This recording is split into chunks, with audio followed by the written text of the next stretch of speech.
Guys, তো আমি হচ্ছি অঙ্কিতা। তো আমি সকালবেলা আজ ঘুম থেকে উঠে চাটা খেয়ে রুটি তরকারির সাথে গোপাল ভাঁড় দেখলাম। দেখে তারপরে আমি কলেজে গিয়েছিলাম। কলেজে কোনো কাজ হলো না গিয়েও বাড়ি ফেরার পথে ওই বাজার কলকাতায় গিয়ে একটা টিউলিপ টি শার্ট দেখে আর আমার বান্ধবীর পছন্দ যা হয়েছিল, আমি আর ও টি শার্টটা ট্রায়াল দিলাম। দেখলাম দুজনের মাপে খুব ভালোভাবেই ফিটিংস হচ্ছে। তো আমরা ভাবলাম যে এটা কিনেই নিই। তো শেষমেশ এটা কিনলামই দুজনে।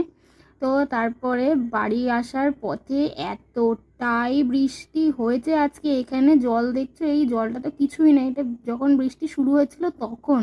বৃষ্টি শেষ হওয়ার পরে এই রকম জল। আজকে রাস্তায় আমার যা ভোগান্তি হয়েছে, মানে আমার স্টেশন থেকে যে আমি আমার স্টেশনে আসবো সেখানে আবার সব ট্রেন দাঁড়ায় না।